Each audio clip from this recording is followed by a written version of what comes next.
Supervising. Good evening. My name is Catrina Aquilino, Supervising Attorney with Community Legal Services of Prince George's County. I want to welcome everyone to the live view. If you have any questions, just put them down in the chat and I will do my best to respond to all of the questions that we have here live. If you're watching this video after we've gone live, please feel free to reach out to us. I'm going to have all of our information at the end of my presentation, and also you may see some of that information come up on the bottom of the screen from time to time with our contact information. You can either give us a call at 240-391-6370, or you could email us at info at CLS that stands for Community Legal Services, Prince George's County.org. So once again, info at CLSPGC.org. So I wanted to let you guys know that I'll be speaking about expungements and shielding in Maryland tonight. And also let you know about a really important clinic that we'll be having this Saturday. I know it's Halloween, but we'll also have a clinic from 10 a.m. to 1 p.m. It's all going to be virtual. And anyone that would like to meet with an attorney one-on-one at no cost to yourself to see whether you have a right to expunge a Maryland criminal case, you can just register for the clinic. You can register either today or tomorrow, and we'll set you in for a virtual one-on-one clinic. It'll be through Zoom, and I'll have that information at the end of this video. So right now, I'm going to share my screen, and we are going to start in on expungements in Maryland. So just bear with me while I pull up my presentation.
I do apologize, everyone, for the technical difficulties here. I may not be able to share my screen with you tonight, but worry not, I will share all the information with you.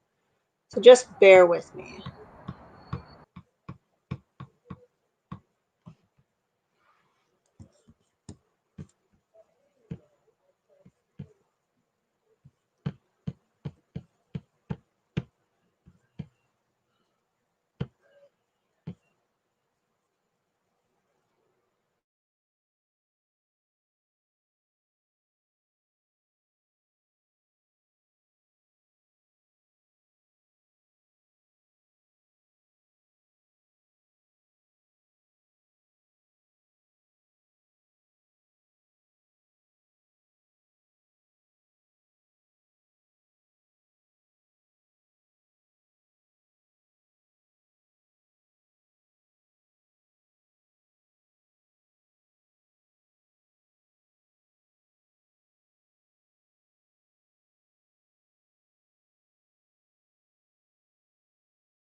Okay, so I do apologize for that, and I was not expecting that. Apparently, StreamYard has informed me that I have an old computer.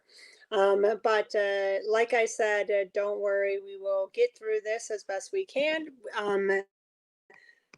I will attempt to bring up the program or my presentation with the help of our communications coordinator who is in the background.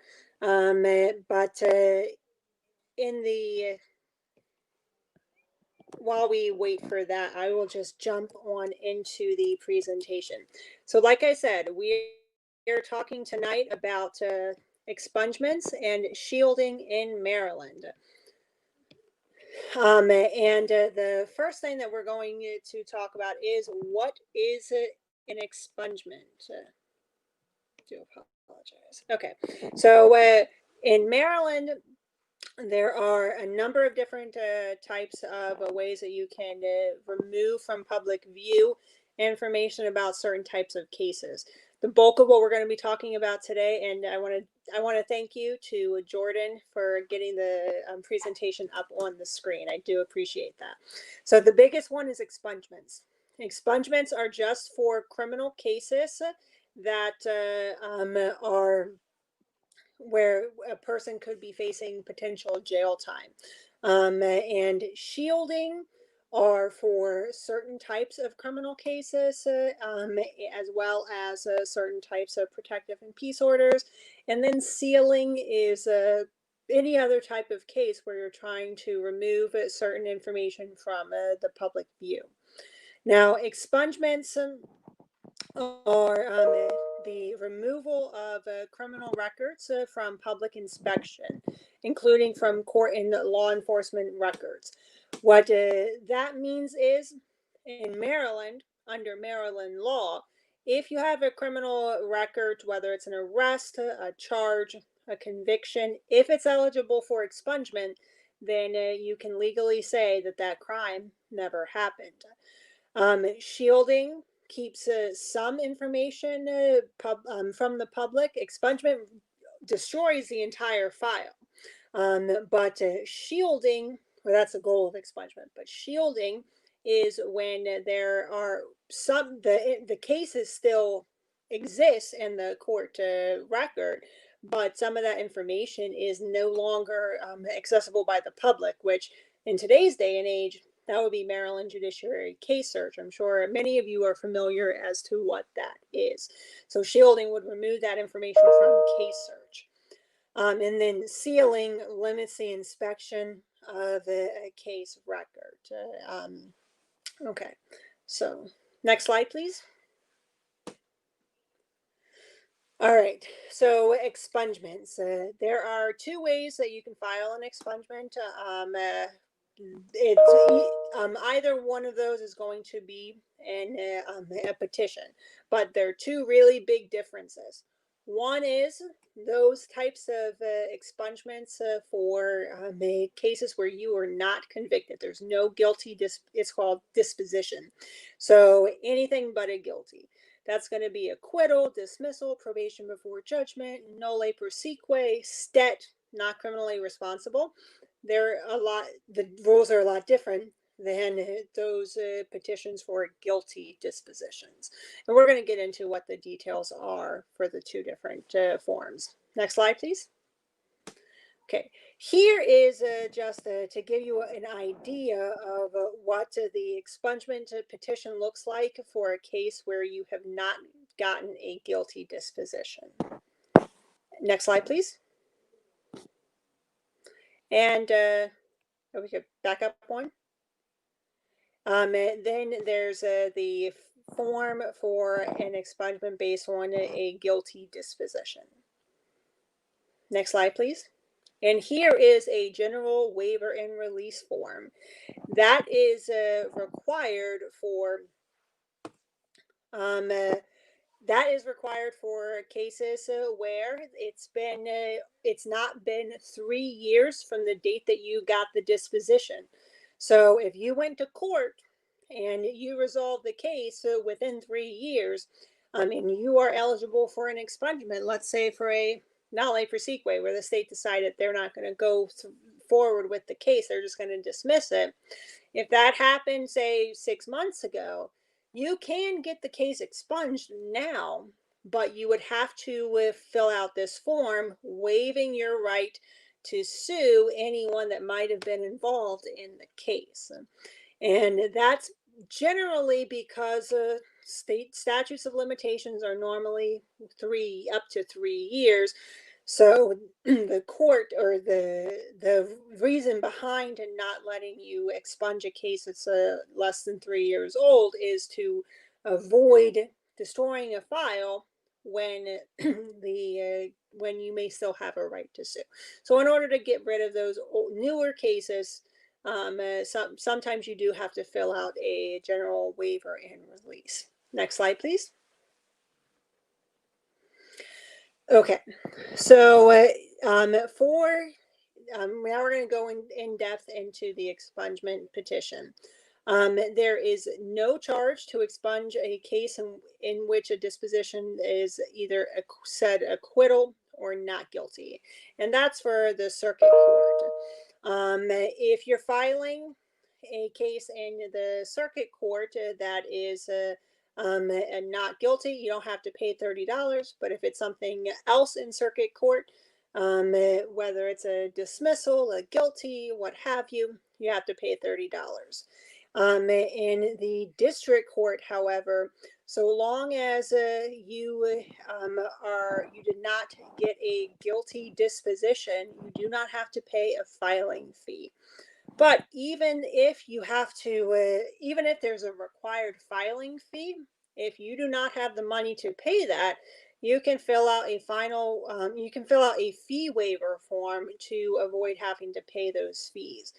And like I said at the beginning of the conversation tonight, we will be having an expungement clinic this Saturday from 10 to 1, and it's going to be virtual. And you will be able to meet with an attorney one-on-one. And one of the things that attorney can help you with is doing the fee waiver form if you need it. Next slide, please. Okay, so now here's where we're going to get into the detailed information. So when can you get an expungement? Now, everything is fact specific.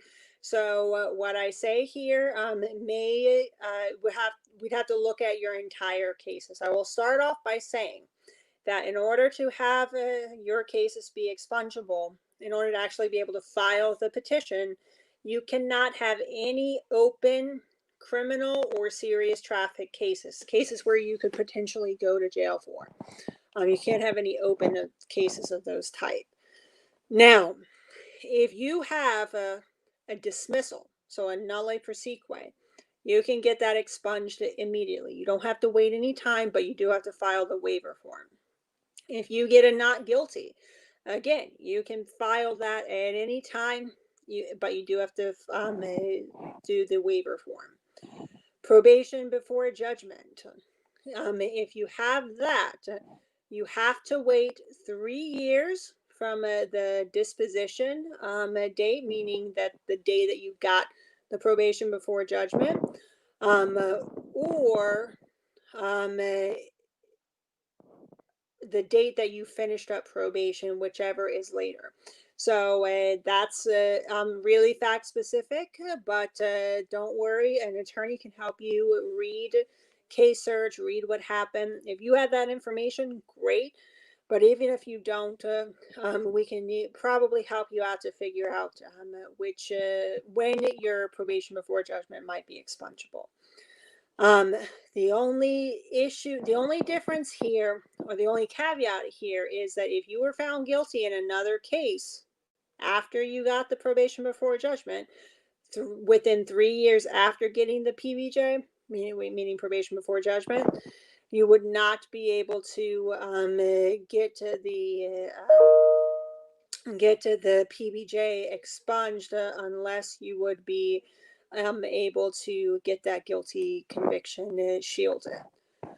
And I know it gets really confusing, and you don't have to understand, you don't have to memorize all the different rules, because that's where we come in. The other thing that I will say is for a probation before a judgment, almost any PBJ is expungible if it meets those requirements, except for a DUI. That is a PBJ is not expungible, unfortunately. All right, so now we go to a stet. You can get a stet expunged, but it has to be 3 years, at least 3 years from the date that the case was placed on the stet docket. Now, a guilty verdict of misdemeanor, minor, common nuisance crimes would be 3 years after you were convicted or after you completed your probation sentence, whichever is longer. Now those are very specific, the common nuisance crimes, but don't worry, we can help you out with that. A not criminally responsible, that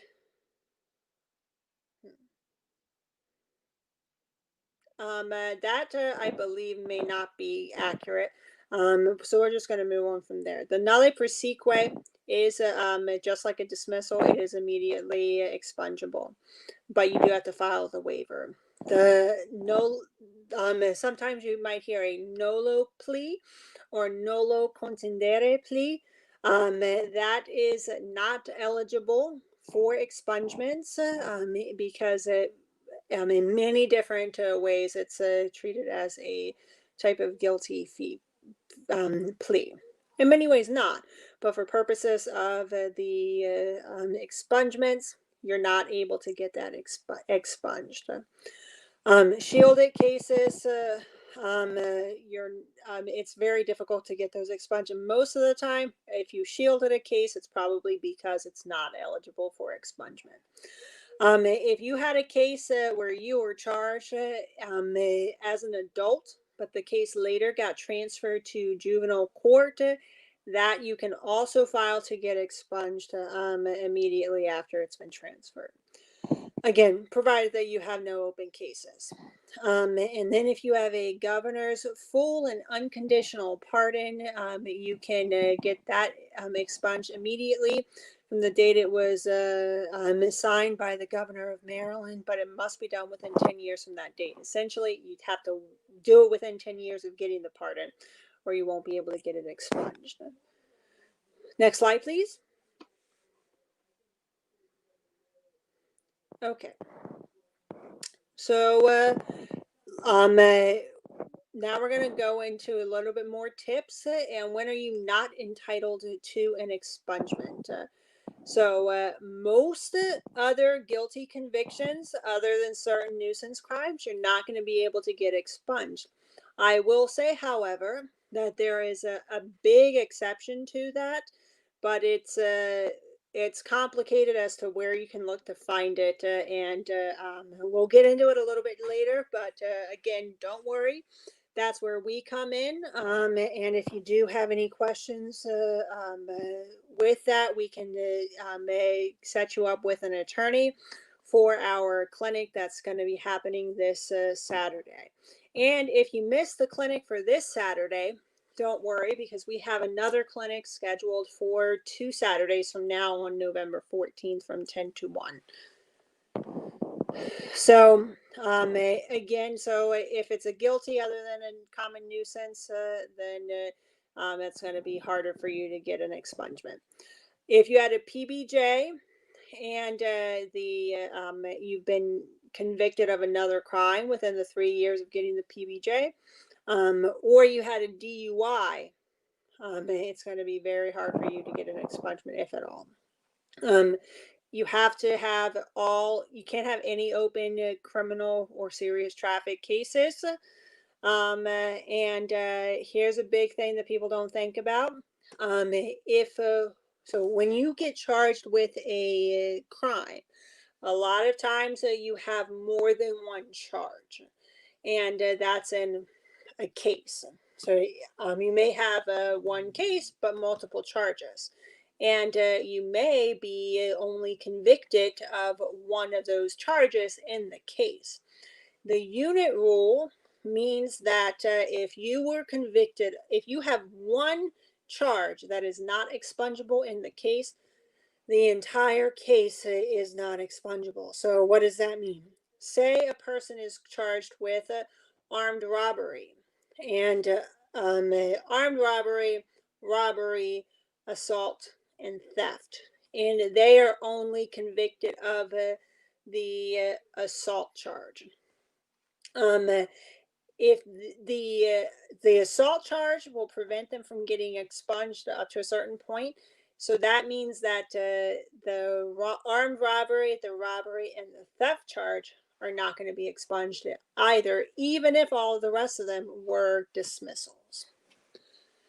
At a certain point, the assault might become expungible, and we'll talk about that a little bit later. Then again, this expungements only apply to criminal and serious traffic cases, things you could go to jail for. So if you're charged with minor traffic offenses, meaning things you can't go to jail for, so speeding or what have you, you cannot get those charges expunged, at least not through this process. You have to petition the MVA, and that's a different process. Next slide, please. Okay. Now, the only when you fill out a petition, you have to include just that one case number or one series of traffic cases per petition. You can't you can't put more than 2 cases on one petition. But if there are multiple charges within that one case, you can you don't have to do separate petitions for the different charges as long as it's within one case. And you don't have to worry about getting the expungement petition notarized. It is just a form that you sign as the defendant, and if you have to file a general waiver and release, you sign it as well, and you sign it in front of a witness who also then has to sign it as the witness, but neither form needs to be notarized. Next slide, please. Okay, now how long does the process take? So say you have an appointment with us this Saturday. We fill out the form. An attorney helps fill out the forms for you. They get you the form. You have the forms in hand. You file it with the court. How long does it take from the time that you file it with the court? Normally, it's going to take about 90 days. Now, in that you'll get you should get an order from the court saying when your case is expunged, or when the court orders that it be expunged from the various entities that may have a record of it. If the court denies the expungement petition, you may appeal the denial within 30 days. Now, I will say that depending on where you're filing and the reason why you're filing for the expungement, the state's attorney may ask for a hearing, or the court may set the case in for a hearing. It normally doesn't happen, but it may happen, and that's going to delay the process. There is a certificate of compliance, and that is that the court has complied with the order and notified the parties on the form. And your record has been cleared of the charge once you receive a letter of compliance from each of the listed parties of the court in the court order. After the expungement order, the public will not be able to view records on case search. That's after it's expunged, and the court's arresting agency, parole and probation, criminal justice information services, FBI, and each have their own database. Each entity will expunge their own database. It's going to be very important for you to always keep a copy of all the expungement documents and expungement order, since they may be needed for a future reference. Once the case is expunged, all documents pertaining to the case will be destroyed. Why is that important? Well, as you see, each particular agency has to expunge their own records. And we live in the internet age.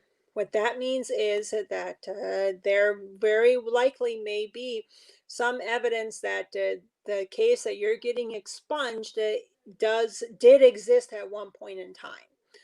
But what you want to have is a certified copy of your disposition sheet, and that is to show that what happened with the case. So a certified copy of the disposition sheet, and a certified copy of the expungement order.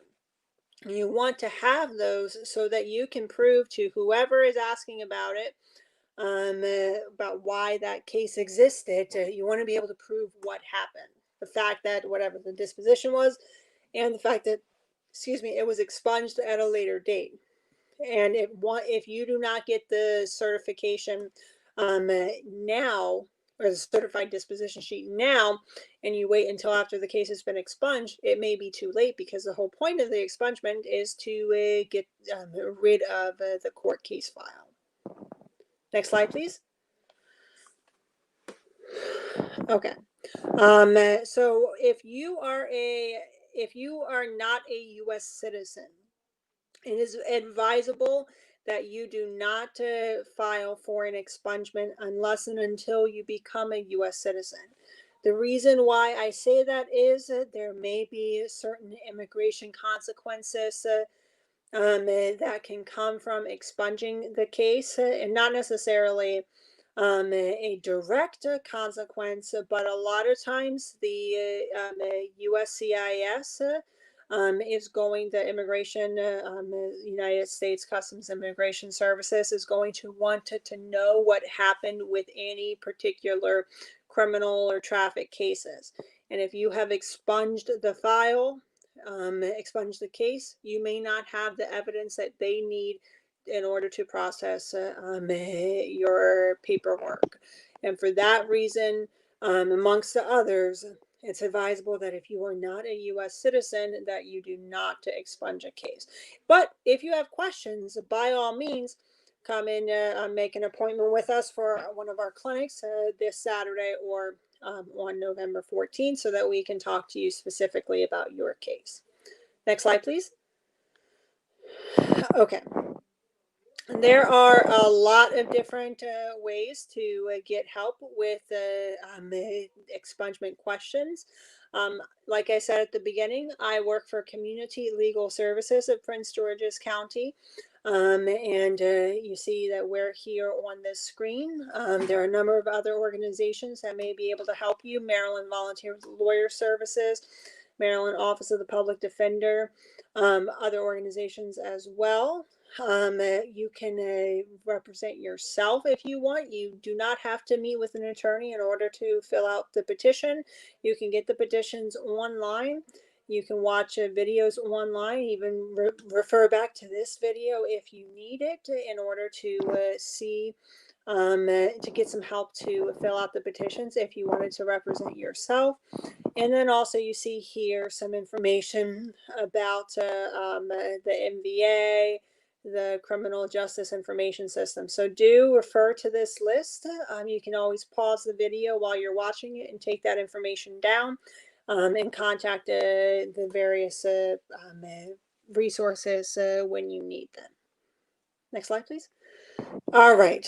Now, remember when I talked about how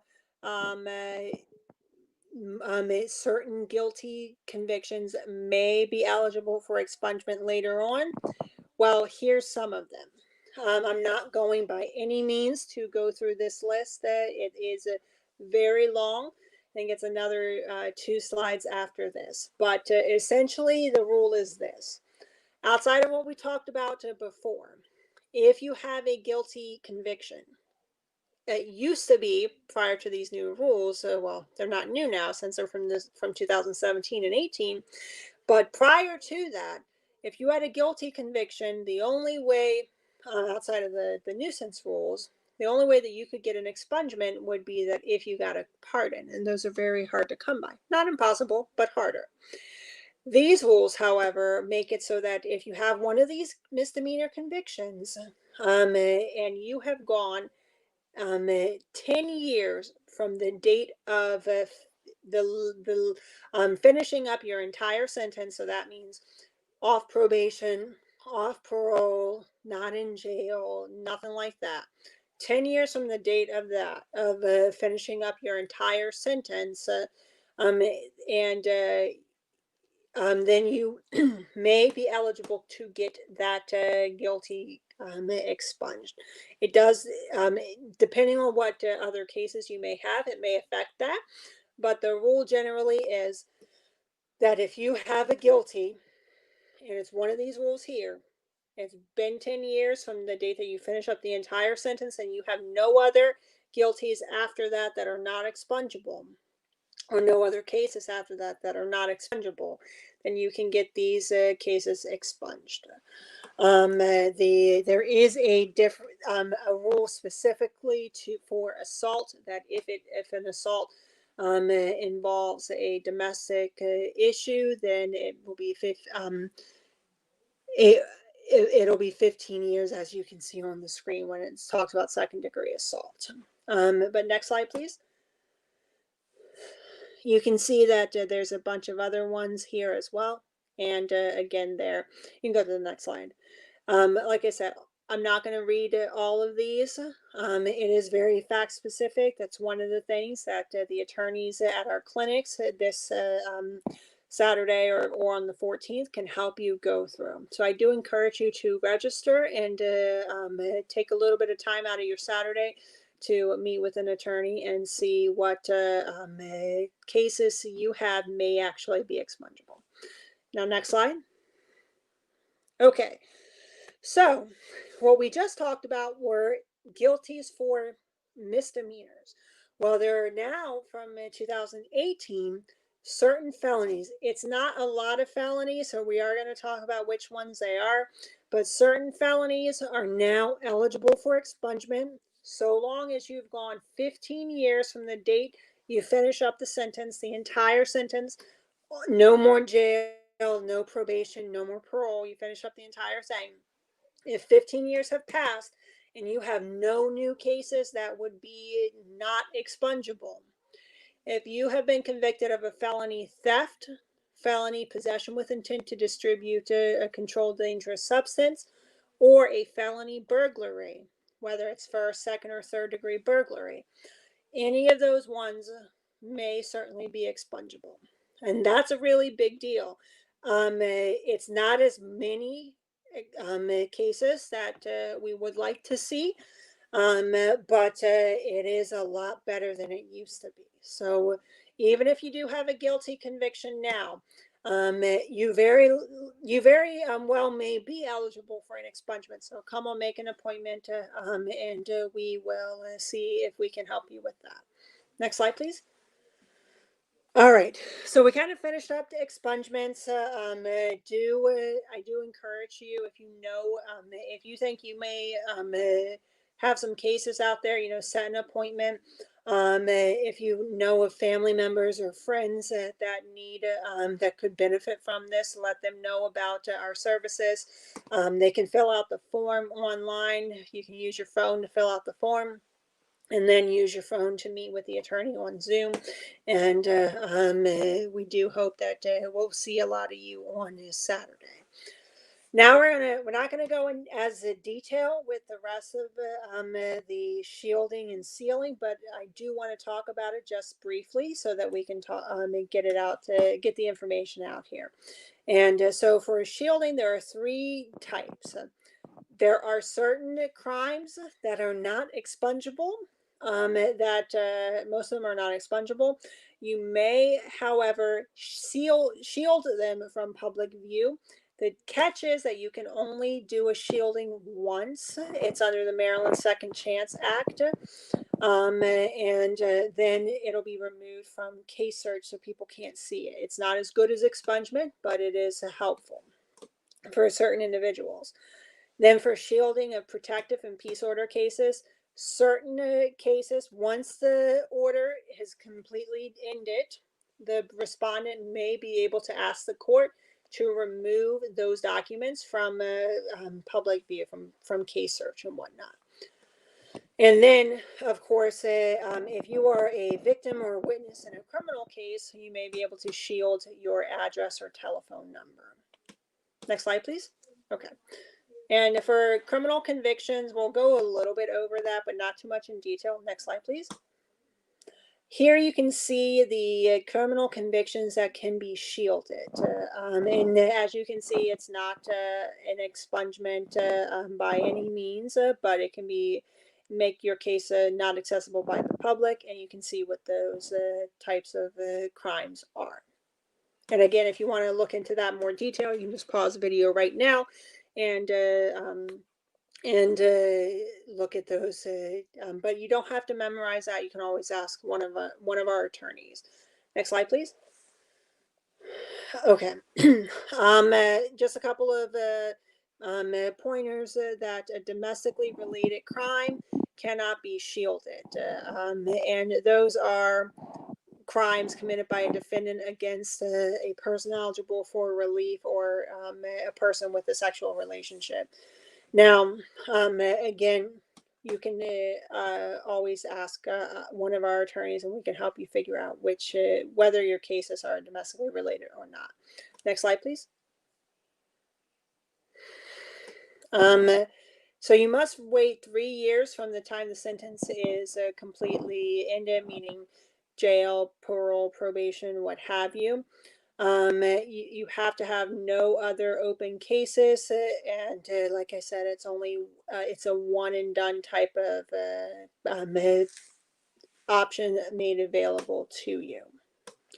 Next slide, please. Here's just so you can see what one of the petitions would look like for shielding a criminal conviction. Next slide, please. And the circuit court and district court have different forms, and this is a guide for your case. Next slide, please. Okay.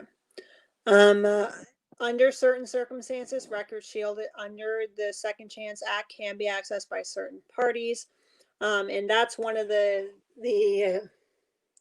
reasons why a shielding of a criminal case is not as good as an expungement, because the case record still does exist for someone to look into, whereas with an expungement, the goal is that the court destroys the file.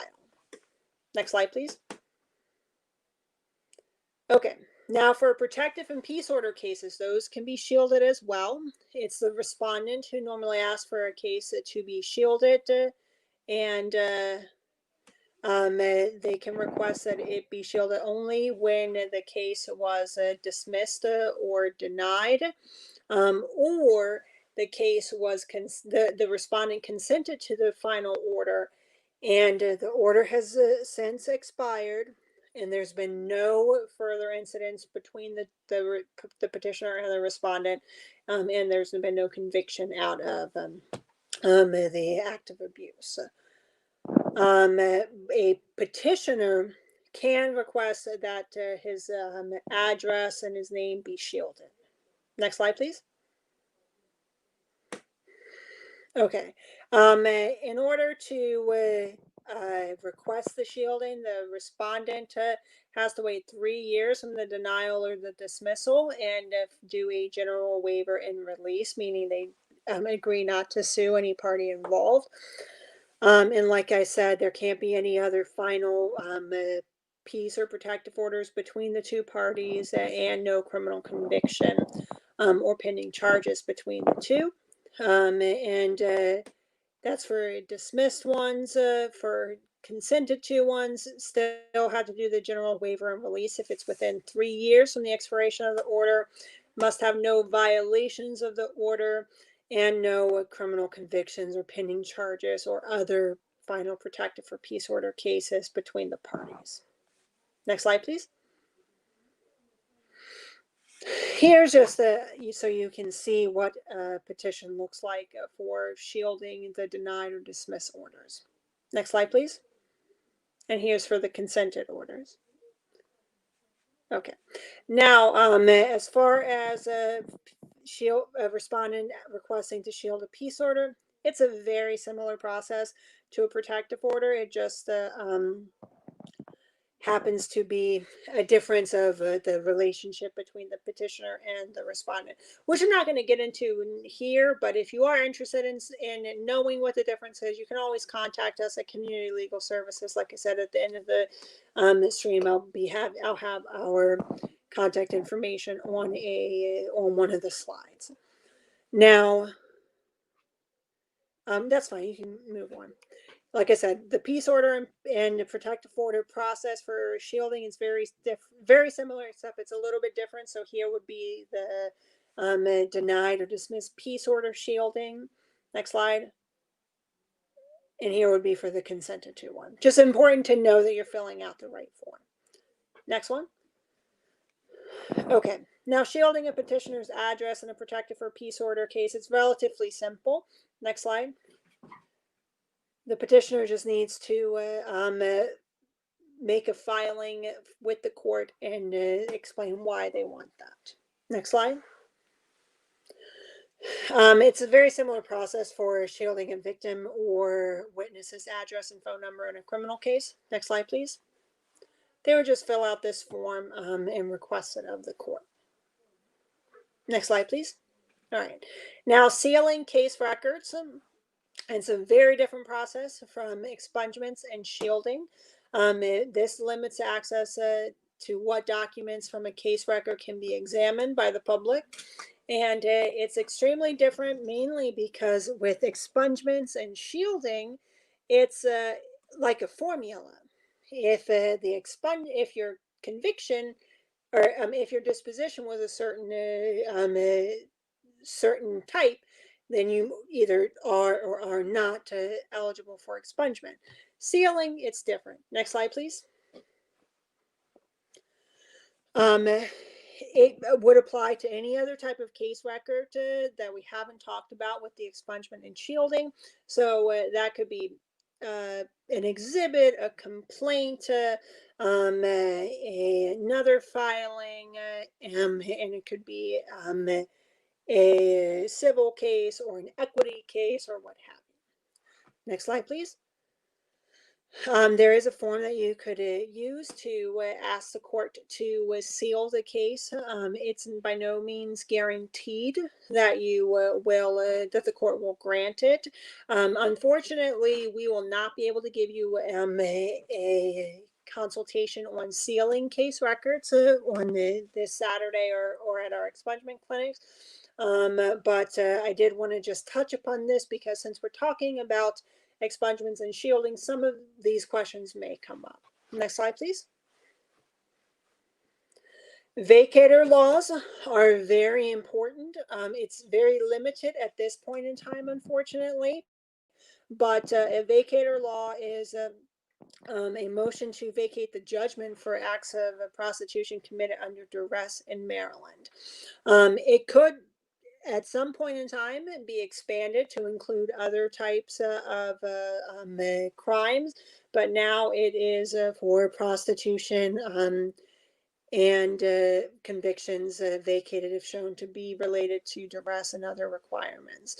This is mainly where you're looking at individuals coerced into performing acts of prostitution. There's no court form pre-made, and it should be by motion. Next slide, please. Here's just a sample type motion, so you can see what it might look like. But if you're going to do a vacator law or vacator request, I do recommend that you meet with an attorney prior to that. Next slide, please. Okay. I do apologize. There is I had done up a last slide, but given my my problems with the computer earlier, it's not coming up. I will, however, share the information with you now, and that is that we have a clinic, how you can get help. We have a clinic this Saturday on Halloween, October 31st, from 10 a.m. to 1 p.m. And you can register by going to a Google form that we have. It's a bit.ly/,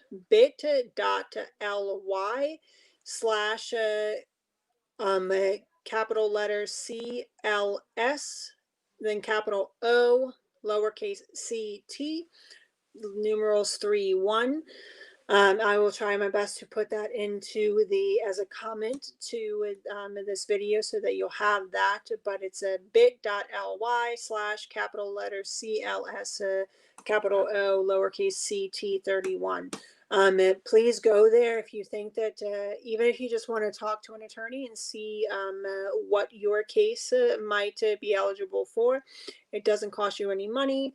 It's completely confidential, and whenever you talk to the attorney about, and they can help walk you through this. They can, and if you are eligible for expungements, they can help you fill out the forms and instruct you on how to file and what the process will look like for you specifically.